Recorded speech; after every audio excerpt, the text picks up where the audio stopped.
পূর্বেকার বক্তারা এই বিষয়ে যথেষ্ট বলেছে।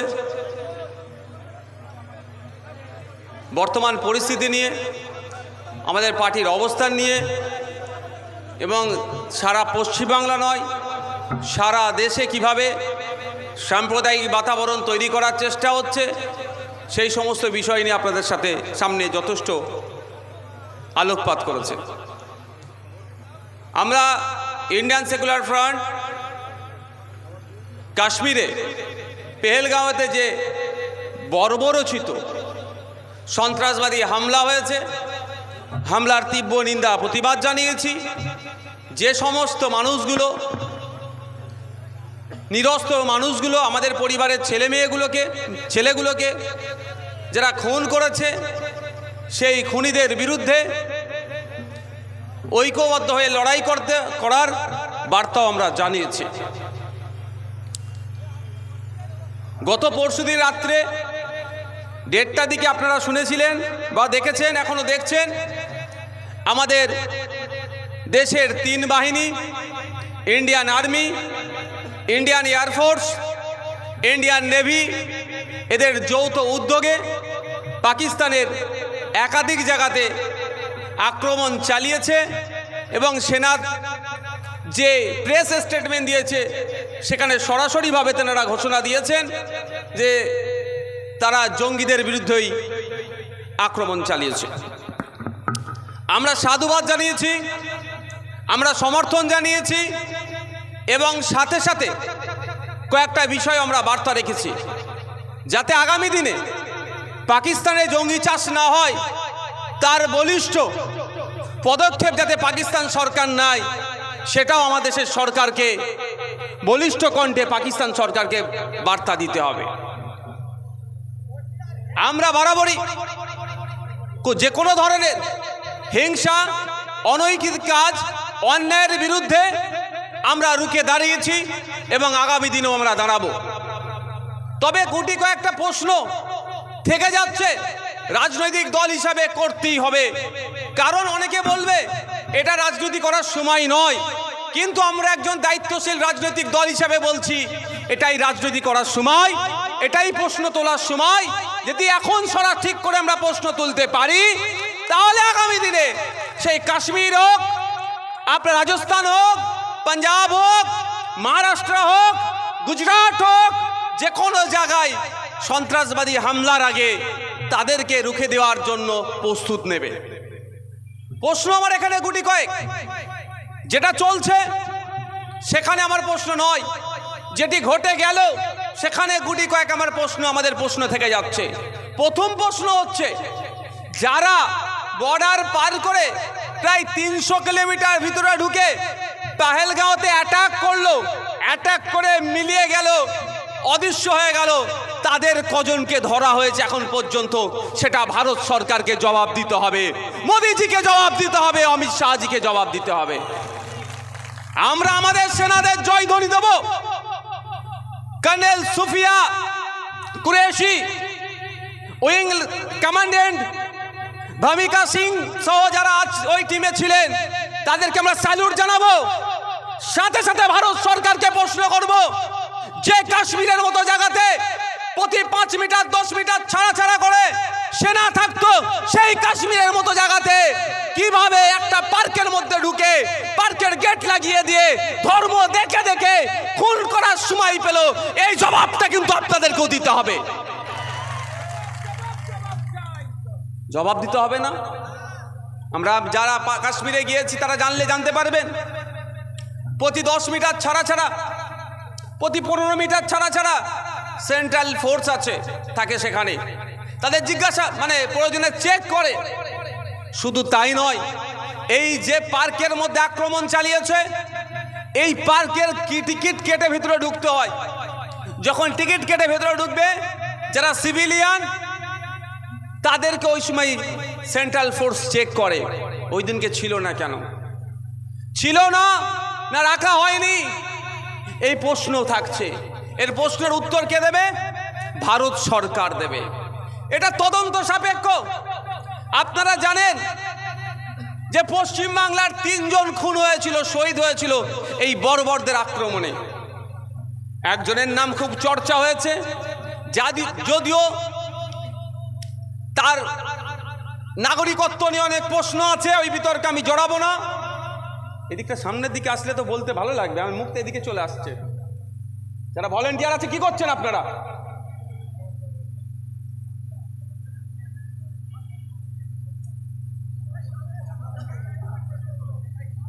আমার তো কনসেন্ট্রেট এদিকে চলে যাচ্ছে না।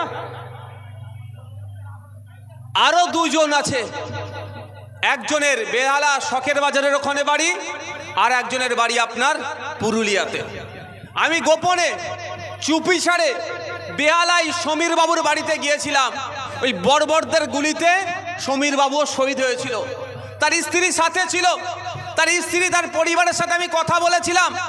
কিছু জিনিস জেনেছি, যেটার হতে জানার মধ্যে একটা অন্যতম, যে প্রশ্নটা আমাদেরকে বারবার তুলতে হবে, প্রত্যেকটা ভারতীয় নাগরিককে তুলতে হবে, যে ওখানে গুলি চালাবার পরেও 2 ঘন্টা কেন তাদেরকে রেস্কিউ করার জন্য কেউ আসেনি?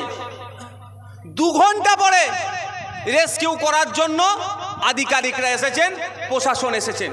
তাহলে 2 ঘন্টা আর্মিদের কাছে হয় খবর চাইনি, বা তাদেরকে আটকে দেওয়া হয়েছে, তাদেরকে আসতে দেয়নি। এগুলো তদন্ত সাপেক্ষ, এটা তদন্ত করতে হবে। কে তাদেরকে আটকে দিয়েছে, কেন বা তারা দেরিতে আসলো, এগুলো তদন্ত সাপেক্ষ। তদন্তর আমরা দাবি জানাচ্ছি। তবে আমরা ভুলে যাচ্ছি না, 2019 সালের ঠিক নির্বাচনের আগে পুলওয়ামাতে টেরর অ্যাটাক হয়েছিল। শুনেছিলাম 300 কিলো বিস্ফোরক নিয়ে আমাদের জওয়ানের ওপরে তারা আক্রমণ চালিয়েছিল। আমাদের দেশের 40 জন অধিক জওয়ান শহীদ হয়েছিল। দুর্ভাগ্য আমরা আমাদের 40 জন জওয়ানকে হারিয়েছিলাম, 40 জন সিআরপিএফকে হারিয়েছিলাম। এখনো পর্যন্ত জানতে পারলাম না ওই 40 জনের কারা খুনি, কারা ঘাতক, 300 কিলো বিস্ফোরক ওখানে এসে পৌঁছালো কি করে, এখনো জানতে পারলাম না। কিন্তু বলছে তদন্ত হচ্ছে। তাই আমরা এটা দাবি জানাবো, দাবি তুলবো আমরা, যে আমরা ভারতীয় নাগরিক, আমার ভাইকে যারা খুন করেছে, কারা কারা খুন করেছে, এবং বর্ডার থেকে তারা 300 কিলোমিটার দূরে অত বড় হাতিয়ার কিভাবে নিয়ে আসলো, কাদের সহযোগিতা ছিল, তাদেরকে খুঁজে বার করতে হবে, উপযুক্ত শাস্তি দিতে হবে। এই আওয়াজটাও আমরা তুলব। কারণ দেশের বাইরের গাদ্দার পাকিস্তান, আমি গত পরশু দিনকে ঠিক এই সময়ে বলেছিলাম যে 14 দিন হয়ে যাচ্ছে, আমার আর তর সইছে না, আমাদেরকে দরকার লাগলে বলুক, আমাদেরকে দায়িত্ব দিক। সাথে সাথে এটাও বলেছিলাম আমাদের সেনারা রেডি আছে, আমাদের সেনাদেরকে বলুক, পাকিস্তানকে যোগ্য জবাব দিয়ে আসবে। আর সেই দিনকে রাত্রি আপনারা দেখেছিলেন, রাত 1:30টার দিকে আমাদের সেনারা যখনই নির্দেশ পেয়েছে, মাত্র 25 মিনিটের মধ্যে পাকিস্তানে গিয়ে ইন্ডিয়ার বিরুদ্ধে যারা ষড়যন্ত্র করে, যে জঙ্গি সংগঠনগুলো ছিল, তাদেরকে গুড়িয়ে এসেছে। এটাই আমাদের সেনা। তাহলে সেনা নিয়ে আমাদের কোনো প্রশ্ন আছে? আমাদের সেনা নিয়ে কোনো প্রশ্ন নাই। সেনাকে যারা পরিচালনা করছে, কেন 2 ঘন্টা পরে ওখানে আসলো রেস্কিউ করতে, এই প্রশ্নটা থেকে যাচ্ছে। এটাও জানতে হবে, খুঁজে বার করতে হবে রহস্যটা কি আছে, তদন্ত সাপেক্ষ। তাই বন্ধুগণ বলবো, আমাদেরকে মাথায় রাখতে হবে, আমাদের সেনারা লড়াই করছেন বর্ডারে, আমরা এখানে দাঁড়িয়ে বগ্রাম করছি, আমরা নিরাপদে আছি, বর্ডারটা নিরাপদ আছে বলে। কিন্তু দুর্ভাগ্য, আমাদের সেনাদের আত্মত্যাগ, আমাদের সেনাদের আত্মবলিদানকে কিছু সংখ্যক মানুষ, কেউ রাজনৈতিক ফায়দা, আর তো কেউ ব্যবসায়িক ফায়দা নেওয়ার চেষ্টা করছে। আপনারা শুনেছেন যে অপারেশনটা হয়েছে, অপারেশনের একটা নাম দিয়েছে, সেই নামটাকেই যারা শিল্পপতি তারা ট্রেডমার্ক হিসেবে ব্যবহার করার জন্য অ্যাপ্লিকেশন করে দিয়েছে। Colonel Sofiya Qureshi, wing commandant Bhumika Singh, এরাদের পরিচালনায় একজন কমান্ডেন্ট কাশ্মীরের, যেগুলো নাম পেয়েছি আমরা, বাকি তো পাচ্ছি না, বিলাল আহমেদ সম্ভবত হবে। এরা যারা লড়াই করলো, জঙ্গিদের বিরুদ্ধে লড়াই করে দেশের সম্মানকে এগিয়ে নিয়ে গেল, এবং যে 26 থেকে 27টা ভাইকে শহীদ করলো, তার বদলা নিয়ে আসলো, সেই সুযোগে শিল্পপতিরা এই ট্যাগলাইনটাকে তাদের ট্রেডমার্ক করতে চাইছে। এই অপারেশন যে নামে হচ্ছে সেটাকে ট্রেডমার্ক হিসেবে ব্যবহার করতে চাইছে। মানে ও আমার ভাই শহীদ হলো, আমার অন্য ভাইকে লড়াই করলো, শহীদের বদলা নিল, আর মধ্যিখানে পুঁজিপতিরা এই মোদির যারা ছত্র ছায় থাকে, এই অমিত শাহদের ছত্র ছায় যারা থাকে, এই শুভেন্দু অধিকারী যাদের লালন পালন করছে, ব্যবসা করার সুযোগ দিচ্ছে, এরা আমার ভাইয়ের রক্তটাকে নিয়ে বিজনেস করার চেষ্টা করছে। এদের বিরুদ্ধে আমাদেরকে সোচ্চার হতে হবে, এদেরকে খুঁজে বার করতে হবে। দুর্দিন এদেরকে খুঁজে পাওয়া যায় না, বরঞ্চ এরা আমাদের লড়াইকে, আমাদের বীরত্বকে এরা ব্যবসায়িক কাজে লাগানোর চেষ্টা করছে। এদেরকে সমাজ থেকে বিচ্ছিন্ন করতে হবে। আর সাথে সাথে দুর্ভাগ্য আমাদের 56 ইঞ্চির প্রধানমন্ত্রী আমরা পেয়েছি, কিন্তু কাজের ক্ষেত্রে দেখতে পাচ্ছি না। এই পেহেলগাঁওয়ে অ্যাটাকের পরে দুবার কি হয়েছে, ওয়াল পার্টি মিটিং হয়েছে। আমাদের রাজ্যের মানুষ অল পার্টি মিটিং ভুলে গেছে। জানেন অল পার্টি মিটিং কি? যত ন্যাশনাল লেভেলের পার্টি আছে বা লোকসভা রাজ্যসভায় যারা প্রতিনিধিত্ব করেন যেই পার্টি আছে, সবাইকে নিয়ে মিটিং হয়। আমাদের রাজ্যে এরকম হয়েছে?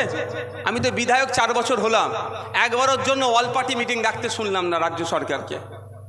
কোনো যখন এমার্জেন্সি সিচুয়েশন এসে যায়, কোনো সমস্যা এসে যায়, সমস্যা থেকে উত্তরানোর জন্য অনেক ক্ষেত্রে অল পার্টি মিটিং হয়। স্বাভাবিকভাবে অল পার্টি মিটিংয়ের নেতৃত্বে থাকে রাজ্যে তো হলে মুখ্যমন্ত্রী, আর দেশের হলে প্রধানমন্ত্রী। আর এই মুহূর্তে আমাদের দেশের 56 ইঞ্চিকে দেখতে পেলাম না। আজকেও একটা অল পার্টি মিটিং হয়ে গেল এই রিগার্ডিং টেরর অ্যাটাক নিয়ে, সেখানে 56 ইঞ্চিকে খুঁজে পাওয়া গেল না। কিন্তু খুঁজলে আপনি দেখতে পাবেন এই দুটো মিটিংয়ের মধ্যে একটা মিটিংয়ে উপস্থিত না হয়ে বিহারে গিয়ে মানুষের কাছ থেকে ভোট চাইছে। তাহলে এরা মনে হচ্ছে আপনার দেশপ্রেমিক, আর এরাই নাকি আপনার কাছ থেকে দেশপ্রেমিকের সার্টিফিকেট চাইছে। কার কথা বলছি বুঝতে পেরেছেন? দেশের প্রধানমন্ত্রী নরেন্দ্র দামোদর দাস মোদির কথা বলছি আমি। আবার এই বিজেপির বিরুদ্ধে বললে তৃণমূলের আবার বুক চিনচিন করে। সমস্যা অনেক, বুঝতে পেরেছেন? এখানে অস্ত্র নিয়ে তুমি মিছিল করবে বৈধ, আর শান্তিপূর্ণভাবে পেহেলগাঁওতে যে সন্ত্রাসবাদী আক্রমণ হয়েছে তার প্রোগ্রাম করতে গেলে ডিস্টার্ব হবে। 2025 সালে সংবিধান বিরোধী শুধু সংখ্যার জোর দেখিয়ে যারা এই বিল পাস করিয়েছে, এই ওয়াকফ সংশোধনী বিলের আইনের বিরোধিতা করতে গেলে আপনাকে ডিস্টার্ব করবে। তারপরেও বলছি, নরেন্দ্র দামোদর দাস মোদি দুটো অল পার্টি মিটিংয়ে উপস্থিত ছিলেন না। মানে বুঝতে পারছেন? কিন্তু একে দেখুন, বড় বড় হোর্ডিং লাগিয়ে দিয়েছে, এই অপারেশনের নাম দিয়ে মানুষের কাছ থেকে ভোট চাইতে শুরু করে দিয়েছে। তো এদেরকেও আমাদেরকে রাজনৈতিকভাবে প্রতিহত করতে হবে। আপনারা অনেকে ভাবছেন যে মোদি যে আছে আমি বেঁচে যাব, আর অনেকে ভাবছেন মমতা আছে আপনি বেঁচে যাবেন। আগে মমতার উদাহরণটা দিলেই মোদিজি যাকে বেঁচিয়ে নেবে ভাবছেন সেও বুঝে যাবে। এখন মুসলিম সম্প্রদায়ের যারা মানুষজন আছেন, এখানে ভিন্ন সম্প্রদায়ের আছেন, আপনারা বলুন তো স্বাভাবিকভাবে আপনারা একটু চিন্তিত নয় কি যে ওয়াকফ সম্পত্তি যদি নিয়ে নেয়, মাদ্রাসা মসজিদ কবরস্থান থেকে শুরু করে হাতছাড়া হয়ে যেতে পারে, তাই তো? তাহলে আপনার বন্ধুকে মমতা ব্যানার্জি মুসলমানদের বলেছে আমি আছি তুমি চিন্তা করবে না, আর মোদি হিন্দুদের বলেছে আমি আছি তুমি চিন্তা করবে না। দুজনেরই উদাহরণ দেব, এই দুজনই হিন্দু আর মুসলমানকে কিভাবে ফুল বানাচ্ছে, বোকা বানাচ্ছে। প্রথম মমতা ব্যানার্জিরটা দিই। স্বাভাবিকভাবে এই তো সময় মমতা ব্যানার্জির সত্যি দুধেলগাই সংখ্যালঘুদেরকে উনি কতটা ভালোবাসেন, বা দুধেলগাইদের জন্য, আমি বলিনি দুধেলগাই ভাই, মমতা ব্যানার্জি বলেছে, আমি রিপিট করছি, খারাপভাবে জেনে নেবেন না। তো মমতা ব্যানার্জি পশ্চিমবাংলার সংখ্যালঘু মুসলমানদের জন্য কতটা ভাবে, এটাই তো সময় ছিল ভাই যে ওয়াকফ নিয়ে মমতা ব্যানার্জিরও একটা অল পার্টি মিটিং ডাকলে ভালো হতো। আমি তো আর নির্দেশ দিতে পারি না, আমি রিকোয়েস্ট করতে পারি। অল পার্টি মিটিং ডেকে মমতা ব্যানার্জির ওপিনিয়ন নেওয়ার দরকার ছিল যে আমাদের রাজ্যে যে সমস্ত রাজনৈতিক দলগুলো আছে বলুন এই বিলের আমরা সমর্থন করব, আমাদের রাজ্য এই বিলের বিরোধিতা করব। তখন দুধকে দুধ পানিকে পানি হয়ে যেত। তার পরিবর্তে মমতা ব্যানার্জি নির্দেশ কি দিচ্ছে, ওয়াকফ নিয়ে কেউ গুলোগুলি করবেন না, যদি কেউ গুলোগুলি করে তার থেকে বড় শত্রু কেউ আর হবে না। এবার গুলোগুলি মানে উনি কি বোঝাতে চেয়েছেন আমি বলতে পারবো না, তবে আমি একটা জায়গায় ক্লিয়ার করে দিচ্ছি, ও শান্তিপূর্ণ আন্দোলনের পক্ষে ছিলাম, আছি, থাকবো। অশান্তির পথে কেউ যাবেন না, অশান্তির পথে গেলে কোনো সমস্যার সমাধান হয় না। শান্তিপূর্ণ পথ অবলম্বন করলে দিনের শেষে জয়ী হয়ে বাড়ি ফিরবেন। কিন্তু মমতা ব্যানার্জির উচিতটা কি ছিল, কি দরকার ছিল, যে বিধানসভা থেকে একটা বিল পাস করানো, যেই বিলের মধ্যে প্রস্তাব পাস করানো, যেই প্রস্তাবের মধ্যে উল্লেখ থাকবে যে ওই অসাংবিধানিক বিল আমাদের রাজ্যে তথা দেশের জন্য প্রত্যাহার করতে হবে, আমরা মানব না। করেছেন না, করে উল্টে আপনাকে শাসাচ্ছে, ধমকাচ্ছে, আপনাকে বলছে এইসব করতে না করতে হবে না, আমি আছি বলে লাভটা কি হবে, কতটা লাভ হবে? বলেছিল মোদিজি হিন্দু খাতরে মে হ্যায়, আমাকে ভোট দাও, হিন্দুরা বিপদ থেকে মুক্ত হবে। 10 বছর পার হয়ে গেছে, হিন্দুরা বিপদ থেকে মুক্ত হয়েছে? এখানে যারা হিন্দু সমাজের মানুষ আছেন, মাইকের আওয়াজ যাচ্ছে, আপনারা বলুন শুভেন্দু অধিকারীকে, আপনারা বলুন দিলীপ ঘোষকে, সুকান্ত মজুমদারকে বলুন যে আমরা হিন্দু, পেট্রোলের দাম মুসলমানদের থেকে অর্ধেক টাকায় কিনবো, তার ব্যবস্থা কি করো তুমি। যে আমরা হিন্দু, গ্যাসের দাম মুসলমানরা যেই দামে কিনবে তার থেকে অর্ধেক দাম আমরা দেব, এই ব্যবস্থা করো। পারবে? করুক না, করবে না। কিন্তু বলছে হিন্দু বিপদে আছে, ভোট দাও, হিন্দু বিপদ মুক্ত হবে। আমি তর্কের খাতিরে ধরে নিলাম, আমি বিতর্কে জড়াবো না। কাশ্মীরে পেহেলগাঁওতে ওখানে যে আমার হিন্দু ভাইগুলোকে শহীদ করেছেন, খুন করেছে, আমি তর্কের খাতিরে ধরে নিলাম যে ধর্মের ভিত্তিতে, ধর্মেও পরিচয় দেখে খুন করেছে, তাই তো? এবার বলুন, হিন্দু হৃদয় সম্রাট বলে যে নিজেকে দাবি করে, যে হিন্দুদের রক্ষাকর্তা বলে নিজেকে দাবি করে, যে হিন্দুদের মাসিয়া বলে নিজেকে দাবি করে, হিন্দু বিপদে আছে, আমাকে ভোট দাও, আমি হিন্দুকে বিপদ মুক্ত করব, যিনি বলেছেন, তার আমলে হিন্দু বেছে বেছে খুন হতে হলো। মানে ওনার যদি লজ্জা থাকতো পদত্যাগ করতো না ভাই। এর আগে আমরা দেখেছি মুসলিম হওয়ার অপরাধে, দলিত হওয়ার অপরাধে, আদিবাসী হওয়ার অপরাধে বেছে বেছে খুন হতে।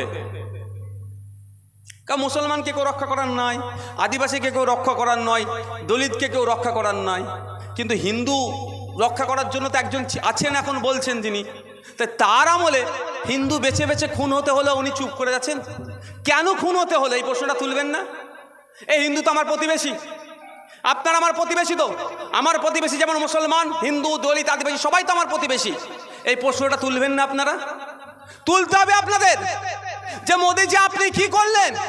ভারতবর্ষের 75 বছরের ইতিহাসে দেখতে পাবেন না কোথাও যে জঙ্গিরা এসে হিন্দু বেছে বেছে খুন করেছে, সাহস পেত না। তাহলে আপনি 56 ইঞ্চি হওয়ার পরেও, আপনি হিন্দুদের রক্ষা করতে হওয়ার পরেও হিন্দুদের বেছে বেছে খুন করলো, আপনাকে জবাব দিতে হবে আপনি কোথায় ঘুমাচ্ছিলেন তখন। প্রশ্ন করতে হবে না? সাথে সাথে এটাও বলবেন যে আপনি বলেছিলেন হিন্দুদের বাঁচাবেন, কিন্তু আপনাকে দেখতে পাইনি, খুঁজে পাইনি। আমার হিন্দু ভাইকে যখন খুন করেছে, আমার হিন্দু ভাইকে যারা খুন করেছে, এই খুনের বদলা নেওয়ার জন্য আমার ঝন্টু আলী শেখ তার জীবন দিয়ে দিয়েছে। আপনি তো এসি ঘরে বসেছিলেন বা ভোট প্রচারে ছিলেন, বলতে হবে এটা। মোদিজিকে প্রশ্ন করতে হবে যে আপনার অবদান কি?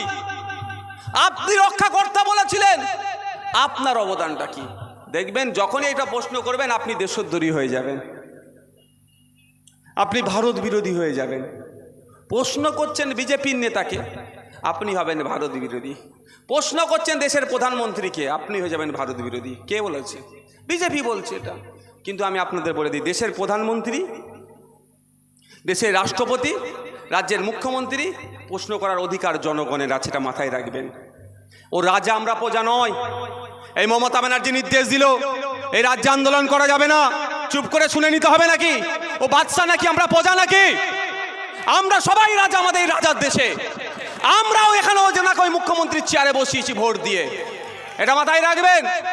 ও যদি রাজার মতো কেউ, বাদশার মতো যদি কেউ অর্ডার দেয়, ওই অর্ডারকে আমরা মানব না। তবে হ্যাঁ, গণতান্ত্রিক প্রক্রিয়ায় শান্তিপূর্ণভাবে আমরা প্রতিবাদ করে যাব, আগামী দিনেও প্রতিবাদ করব। যার ক্ষমতা আছে আমাদের আন্দোলন আটকে দেখা। আমি গতকালকে বলেছিলাম আজকেও বলছি, গতকালকে মঞ্চ থেকে বলেছিলাম যে আমি আগামীকাল দেগঙ্গাতে প্রতিবাদ মিছিলে যাব তিনটে বিষয় নিয়ে, যে আমাদের রাজ্যের 26,000 চাকরি বাতিল হয়েছে। ওই 26,000 চাকরি বাতিলের মধ্যে অনেকজন যোগ্য আছে, দুর্নীতিগ্রস্ত যারা আছে তাদেরকে বাদ দিয়ে যারা মেধার ভিত্তিতে চাকরি পেয়েছে তাদেরকে স্কুলে পাঠাতে হবে। এই বঞ্চনা, এই দুর্নীতির প্রতিবাদে এবং কাশ্মীরের পেহেলগাঁওতে যে সন্ত্রাসবাদী আক্রমণ হয়েছে সেই সন্ত্রাসীদের প্রতিবাদ, সন্ত্রাসের প্রতিবাদে এবং সাথে সাথে ওয়াকফ সংশোধনী আইনের বিরুদ্ধে এই প্রত্যাহারের দাবি নিয়ে প্রতিবাদ সবাই যাব। পারলে বন্ধ করে দেখাও। আজ যদি বন্ধ করে দিত, আমি কথা দিচ্ছি আপনাদের, যেখানে আমার প্রোগ্রাম থাকবে বন্ধ করে দিল আমি একবার করে ঘুরে আসবো। স্টেজ করতে দেবে না, আমি বলে ধরে নিলাম, কিন্তু আমি এসে ঘুরে যাব, এটা মাথায় রাখবে। ওরে আমরা রাজা আর প্রজার দেশে বাস করিনি, এটা মাথায় রাখবেন। এই কনসেপ্ট আপনারা ভুলে যাচ্ছেন। আমরা 5 বছর ওনাকে দায়িত্ব দিয়েছি পশ্চিমবাংলা পরিচালনার জন্য। আমরা 5 বছর ওনাকে বলেছি পশ্চিমবাংলার মানুষজন ভালো যাতে থাকে তার জন্য উনি চেয়েছেন, সুযোগ দিয়েছি আমরা। এর থেকে বেশি কিছু নয়। 5 বছর হয়ে যাবে, চেয়ারে অন্যজনকে বসাবার ক্ষমতা আপনাদের হাতে আছে, এটা মাথায় রাখবেন। এটাই ভুলে যাচ্ছেন আপনারা, এইটা আপনাদের মাথায় রাখতে হবে। এই নিয়ে এরকম নির্দেশনা দিতে পারে না। এটা উনি রিকোয়েস্ট করতে পারতেন যে এই পরিস্থিতি হচ্ছে, ওয়াকফ আইনলে এই হচ্ছে, হ্যান হচ্ছে, ত্যান হচ্ছে, যে কটা দিন এটা বন্ধ রাখো, পরে আমরা আবার করব, এটা বলতে পারেন। কিন্তু উনি যেভাবে বললেন এটাকে কোনোভাবেই মেনে নেওয়া যায় না। এই বলার সাহস কিন্তু আপনাদের জন্য পেয়েছে, এটা মাথায় রাখুন, আপনাদের জন্য পেয়েছে। আমি আপনাদের বলবো, শপথ করুন, ওয়াদা করুন। 2026 নির্বাচন এসছে, আইএসএফকে ভোট দেওয়ার জন্য আমি বলবো না, কিন্তু অন্তত ইভিএম মেশিনে গিয়ে এই জোড়াচি ফুলের চিহ্নতে হাত দেবো না, এটা ওয়াদা করুন আপনারা। পদ্ম ফুলের তো কোনো প্রশ্নই আসছে না ভাই, এখানে ছুরি ঠাকালেও হবে না, হবে? আমার তো হবে না ভাই। এবার আপনারা জানেন না কি করবেন, কিন্তু জোড়া ফুলেও হাত দেব না, জবাব আমরা দেব। তো যারা এখন দিল্লি গিয়ে আন্দোলনের গল্প শোনাচ্ছে তাদেরকেও 2026 সালে আমরা দিল্লির রাস্তা দেখাবো। তো ভাই কারা দেখাবে? একটু হাত তুলে দেখান তো। ইনকিলাব, ইনকিলাব, ইনকিলাব, Indian Secular Front, Indian Secular Front. কাশ্মীরের পেহেলগাঁওতে যাওয়া বর্বরিত অত্যাচার হয়েছে, তার প্রতিবাদে আমাদের সংগ্রাম চলছে, চলবে। এই সন্ত্রাসীদের বিরুদ্ধে আমাদের ঐক্যবদ্ধ লড়াই চলছে, চলবে। এই সন্ত্রাসীদের বিরুদ্ধে আমাদের ঐক্যবদ্ধ লড়াই চলছে, চলবে। 26,000 চাকরি যাদের জন্য বাতিল হয়েছে সেই রাজ্য সরকার জবাব দাও, জবাব চাই, জবাব দাও, জবাব চাই, জবাব দাও। ওয়াকফ সংশোধনী আইন অবিলম্বে প্রত্যাহার করতে হবে, ওয়াকফ সংশোধনী আইন অবিলম্বে প্রত্যাহার করতে হবে। আমাদের লড়াইটা চলবে তো ভাই, না ভুলে যাবেন? কারো অসুবিধা হচ্ছে নাকি? আমি একটা বিষয় এখনো বলিনি ওয়াকফ নিয়ে, শুনবেন তো? না গরম হচ্ছে বলে একটু চলে যাবেন। যদি বলেন আমি ছেড়ে দেবো, আমার কিন্তু প্রচুর গরম হচ্ছে, আমার কিন্তু অনেক গরম হচ্ছে, তাও বলছি। শুনবেন তো ভাই? যারা শুনবেন একটু হাত তুলে দেখান তো। একটু শোনা দরকার যে ওয়াকফ সংশোধনী আইনটা কেন আমরা প্রত্যাহার করতে বলছি বা কেন আমরা বিরোধিতা করছি, এটা আমাদের শোনা দরকার তো। আর না হলে ওয়াকফের বিরুদ্ধে আইন হবে, চলো গেল স্টেজে নিয়ে গেল, নারে তাকবীর, আল্লাহু আকবার, এইসব স্লোগান, ধর্মীয় স্লোগান দিল। এই মোদির বিয়ে হয়নি কেন, ও কি বুঝবে, হ্যান করবে, তান করবে বলে ঘরে চলে গেলে, ভিড় করিয়ে দিলে লাভ হবে কিছু? মোদিরা চাইছে, শুভেন্দু অধিকারীরা চাইছে ওয়াকফের আইনে নিয়ে যখন প্রতিবাদ সভা হবে বেশি বেশি করে তকবীর দাও। যদি বেশি বেশি করে আপনি তকবীর দেন, পাশে বিশ্বজিৎ মাইতিকে আপনি পাবেন? বলুন, পাবেন? কেন পাবেন না? বিশ্বজিৎ মাইতি তখন কি বলবে, এটা ধর্মীয় বিষয় ও মুসলমানরা বুঝুক, তাই তো? লক্ষ্মীকান্ত হাসদাকে আপনি পাশে পাবেন, প্রসেনজিৎ বোসকে আপনি পাশে পাবেন, কল্লোল মজুমদারকে আপনারা পাশে পাবেন কি? তখন পাবেন না। কেন? ও ধর্মীয় বিষয়, ওরা বুঝে নেবে। অ্যাকচুয়ালি এটা ধর্মীয় বিষয় নয়। আপনাদেরকে হয়তো আপনাদের ইচ্ছাকৃতভাবে বা অনিচ্ছাকৃতভাবে এটাকে ধর্মীয় ইস্যুতে ঢুকিয়ে দেওয়ার চেষ্টা করছে বিজেপি। ধর্মীয় ইস্যুতে ঢুকাতে পারলেই বিজেপি সাকসেস হবে। আমরা কি ওকে সাকসেস হতে দেব? তাহলে আমাদের মাথায় রাখতে হবে এটা সংবিধানের ওপরে আঘাত দিয়েছে। তাই সংবিধানকে রক্ষার আন্দোলনে আমরা কি করব? ঐক্যবদ্ধভাবে সংবিধান প্রেমী মানুষরা ঐক্যবদ্ধ হব। সংবিধানের 14, 15, 25, 26, 29, 300 ক এই ধরনের একাধিক ধারায় আক্রমণ করেছে এই সংশোধনী, ফলে আমরা এর বিরোধিতা করছি। আপনারা প্রথম দিন দেখেছেন সুপ্রিম কোর্টে যখন এটা নিয়ে আলোচনা চলছিল, অনেকে লাইভ দেখেছেন, ম্যাক্সিমাম সময় আর্টিকেল 26 নিয়ে আলোচনা হচ্ছিল। আর্টিকেল 26 কি একটু দেখবেন, গুগলে গেলেও পাওয়া যাবে। আপনার সম্পত্তি আপনি রক্ষণাবেক্ষণ ও দেখভাল হ্যান ত্যান এইসবের উপরে আর্টিকেল 26টা আছে। তো এটা ওরা বিজেপি সংবিধানের উপরে আক্রমণ করেছে, আর আমরা সংবিধানকে রক্ষার জন্য রাস্তায় নেমেছি। আজকে বিজেপির পছন্দ হয়েছে কলকাতার ভালো ভালো কিছু জায়গা, বিজেপির হয়নি, বিজেপির যে বন্ধুরা আছে তাদের নজরে পড়েছে। নজরে কি পড়েছে? আদানি না আম্বানির নাম